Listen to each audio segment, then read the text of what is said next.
రుచి అయిన భోజన పదార్థములున్నా కలహముతో కూడి ఉన్న ఇంట ఉండడం కంటే నెమ్మది గలిగి ఉండి ఒట్టి రొట్టె ముక్కలు తినడం మేలు. ఇదే మాట సామెతలు 15:17 చెప్పబడింది. పగవాని ఇంట శ్రేష్టమైన మాంసం తినడం కంటే ప్రేమగల చోట ఆకుకూరల భోజనం తినడం మేలు. ఏ ఇంటిలో శాంతి సమాధానాలు లేవో ఆ ఇంటి వారితో సహవాసం చేయడం మంచిది కాదు, అనగా భోజన సహవాసం కోరదగినది కాదు.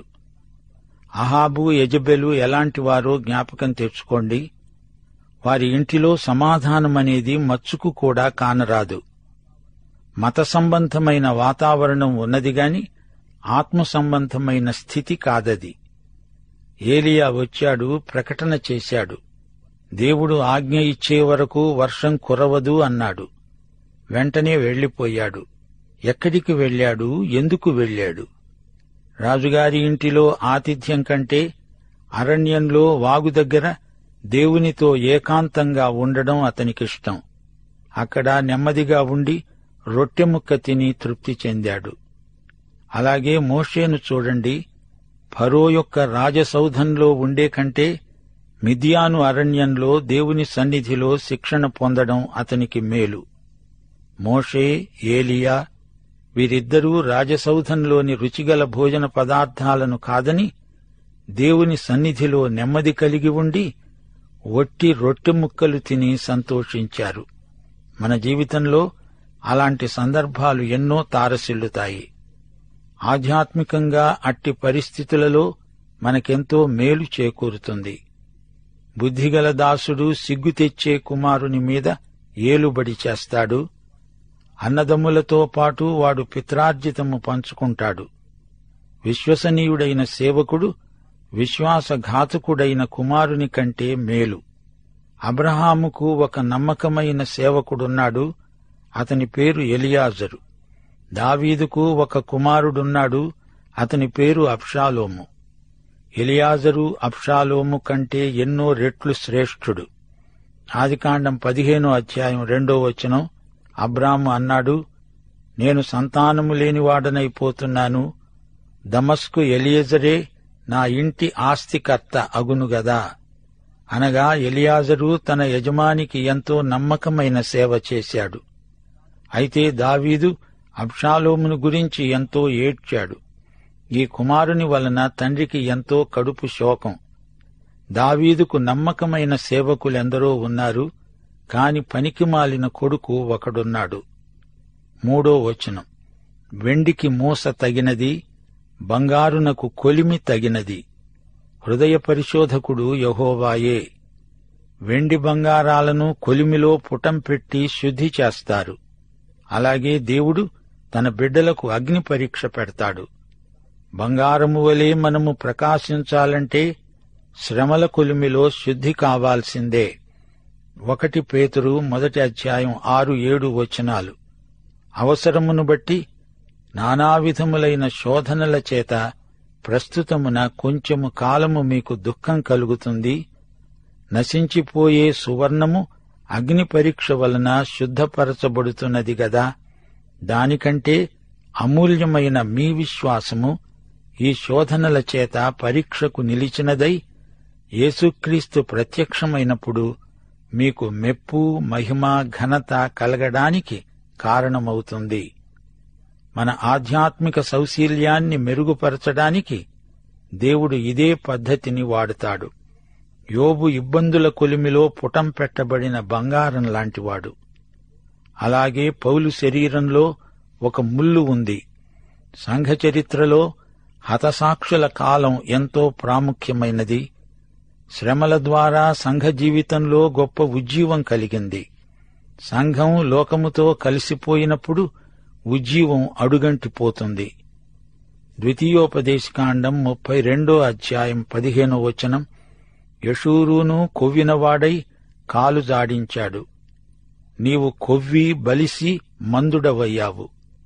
వాడు తనను పుట్టించిన దేవుణ్ణి విడిచాడు, తన రక్షణ శైలమును తృణీకరించాడు. ఇలాంటి విశ్వాసులు మన మధ్య ఎందరో ఉన్నారు. వీరిని దేవుడు కొలిమిలో పెట్టి మూసలో పోసి క్రమశిక్షితులను చేసి వాడుకోవాలి.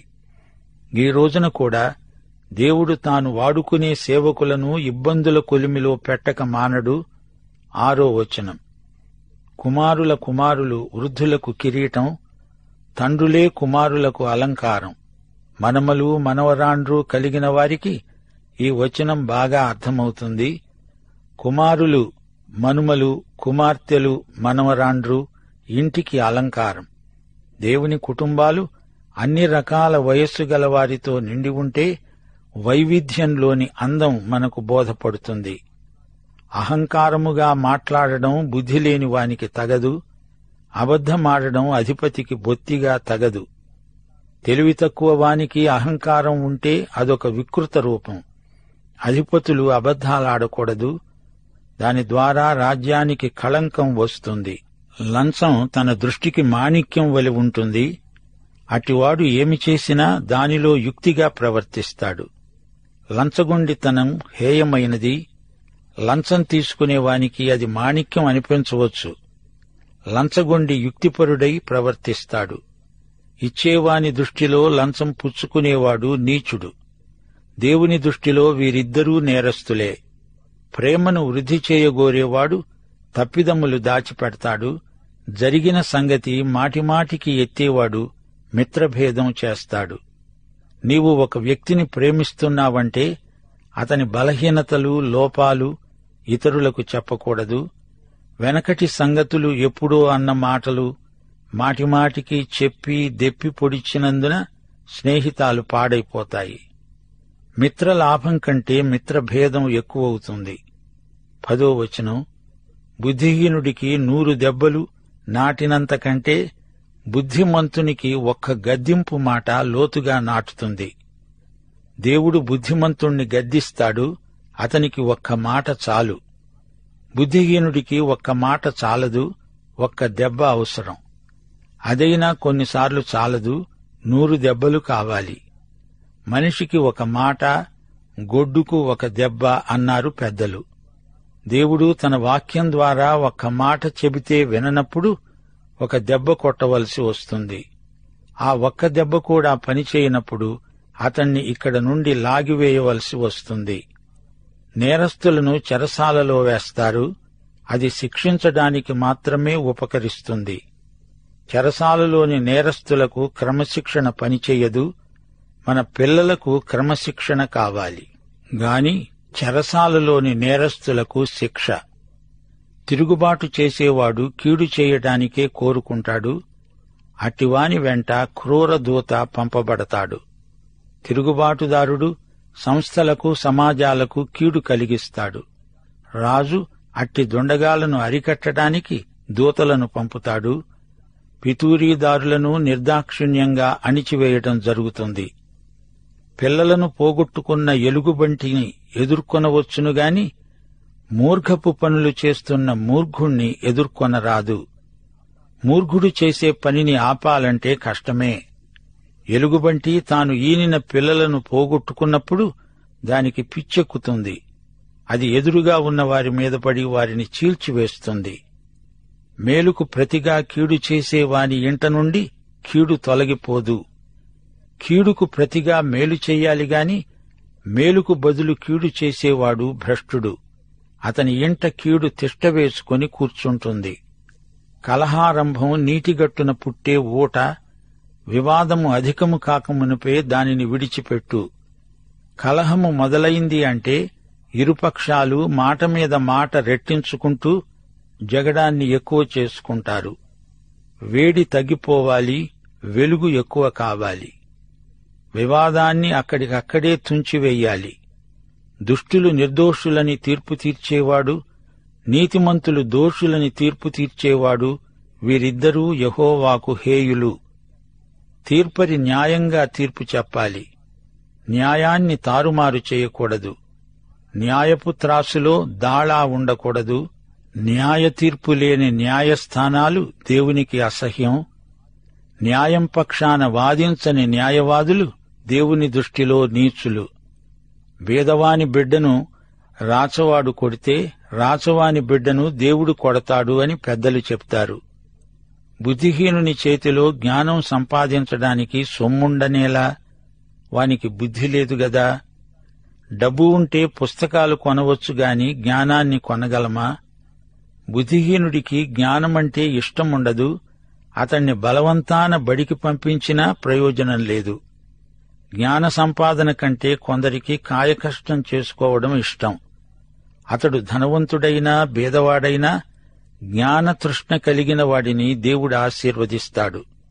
అయితే బీదలకు కూడా జ్ఞానం అందుబాటులో ఉండాలి.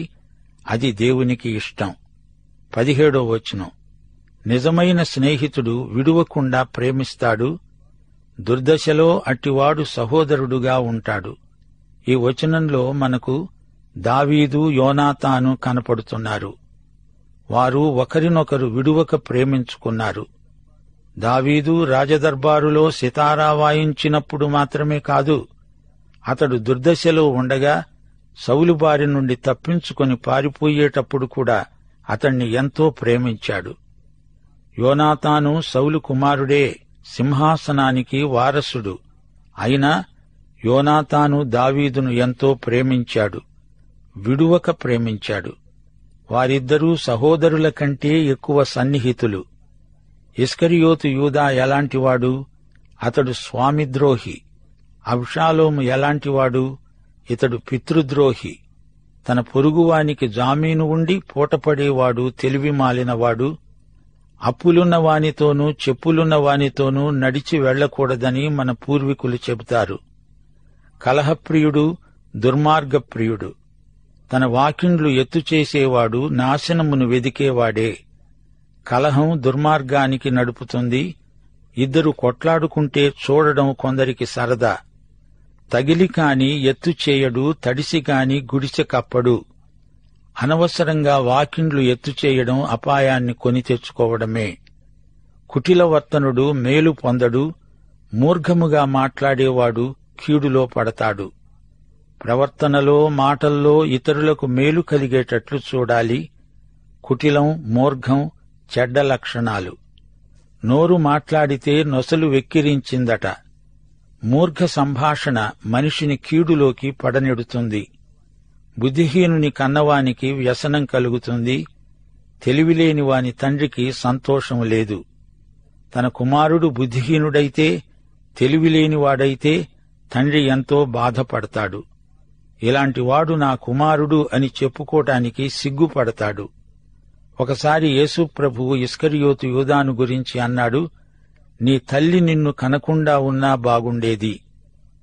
సంతోషము గల మనస్సు ఆరోగ్య కారణం. నలిగిన మనస్సు ఎముకలను ఎండిపోజేస్తుంది. ఈ రోజుల్లో అనేక మందికి మానసికంగా ఆందోళన ఎక్కువవుతున్నది.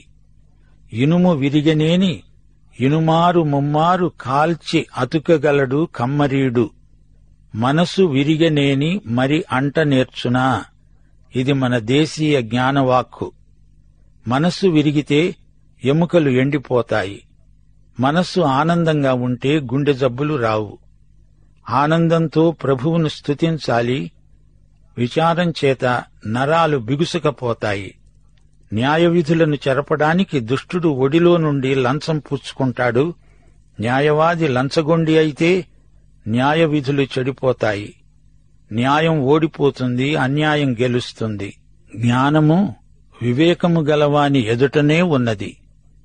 బుద్ధిహీనుని కన్నులు భూదిగంతములలో ఉంటాయి. నీ ఎదుట ఉన్నది గమనించాలి. జ్ఞానం నీకు చాలా దగ్గరగా ఉంది. దూరానికి చూస్తే నీకేమి కనిపిస్తుంది? దూరపు కొండలు నునుపు. తప్పిపోయిన కుమారుడు తన దగ్గర ఉన్న జ్ఞానాన్ని విడిచి దూరదేశం వైపు దృష్టిని సారించాడు. దూరాన ఉన్నది ఆకర్షణీయంగా కనిపించింది. తన ఇంటిలో ఉన్న రుచిగల భోజనం ముఖం మొత్తింది. పొరుగింటి పుల్లకూర రుచి అనిపించింది. దూరంగా వెళ్లిపోయి పాడైపోయాడు. బుద్ధిహీనుడైన కుమారుడు తన తండ్రికి దుఃఖం తెస్తాడు. తనను కన్న తల్లికి అట్టివాడు బాధ కలుగజేస్తాడు. కుమారుడు బుద్ధిహీనుడైతే తల్లిదండ్రులకు ఎంతో దుఃఖం, బాధ. కన్న నేరానికి వారు కుమిలి కుమిలి ఏడుస్తారు. నీతిమంతులను దండించడం న్యాయం కాదు, అది వారి యథార్థతను బట్టి మంచివారిని హతం చేయడమే. నీతిమంతులు దేవుని బిడ్డలు, వారు నిర్దోషులు, యథార్థపరులు. వారిని అన్యాయంగా దండిస్తే మంచితనాన్ని హత్య చేసినట్లే. మితముగా మాట్లాడేవాడు తెలివిగలవాడు, శాంతగుణము గలవాడు వివేకము గలవాడే. మితభాషి శాంతము గలవాడైతే అతని తెలివి వివేకము అక్కరకు వస్తాయి. తొందరపడి ఎక్కువగా మాట్లాడకూడదు, మాటలు దుబారా చేయకూడదు, నోరు పారేసుకోకూడదు. ముగింపులో 28వ వచనం, ఒకడు మూఢుడైనను మౌనముగా ఉండిన ఎడల జ్ఞాని అని ఎంచబడతాడు. అట్టివాడు పెదవులు మూసుకొనగా వాడు వివేకి అని ఎంచబడతాడు. ఈ సామెతలో సునిశిత హాస్యమున్నది. కొన్ని సందర్భాలలో నోరు మూసుకోవడం ఎంతో ప్రయోజనకరం. అసలు సంగతేమిటంటే అతడు స్వతహాగా మూర్ఖుడు. నోరు తెరిస్తే అతని మూర్ఖత్వం బయటపడుతుంది. అందుచేత అతడు మౌనంగా ఉండడం మేలు. అయితే అవసరమైన పరిస్థితిలో ఎవడో వచ్చి ఒక ప్రశ్న అడుగుతాడు. ఇతడు ఏమీ మాట్లాడకుండా అలాగే ఉండిపోతే అతణ్ణి మూర్ఖుడు అనకుండా ఊరుకోడు. మూర్ఖుడు మూర్ఖుడే. పలు సందర్భాలలో మౌనం వివేకి లక్షణం. చెప్పటానికి ఏమీ లేనప్పుడు ఊరుకోవడం మంచిది. నీవు మాట్లాడకుండా ఉంటే అవతల వ్యక్తి చెప్పేది వినగలవు, నేర్చుకోగలవు. నీవు మాట్లాడడం తగ్గిస్తే ఎక్కువ వినగలవు. తక్కువ మాట్లాడేవాడు ఎక్కువ తలంచగలడు. ఎక్కువ వినేవాడు తాను మాట్లాడేది కొంచెమే అయినా ఇతరులు వినదగినట్లు మాట్లాడగలడు. ఈ అధ్యాయంలో నిజమైన స్నేహితులను గురించి పేర్కొనబడింది. కొందరు స్నేహితులు ప్రేమను నటిస్తారు, నిన్ను ఊరికే పొగిడి పెడదోవ పట్టిస్తారు. నిజమైన స్నేహితుడు చిట్ట చివరి వరకు నీకు తోడై ఉంటాడు. పాపానికి ప్రేరేపించేవారు, తిండిబోతులు, తాగుబోతులు, వదరుబోతులు మంచి స్నేహితులు కాజాలరు. దౌర్జన్యపరులు, తుంటరివారు చెడ్డ స్నేహితులు. యోహాను సువార్త 15వ అధ్యాయంలో ప్రభువు స్నేహితులను గురించి మాట్లాడాడు. తన స్నేహితుల కొరకు తన ప్రాణము పెట్టేవానికంటే ఎక్కువైన ప్రేమ గలవాడు ఎవ్వడూ లేడు. నేను మీకు ఆజ్ఞాపించిన వాటిని చేసిన ఎడల మీరు నా స్నేహితులై ఉంటారు. నేను మిమ్ములను నా స్నేహితులని పిలుస్తున్నాను. యేసు మనకు ఎంతో గొప్ప స్నేహితుడు. దైవాశీస్సులు. ఆమేన్.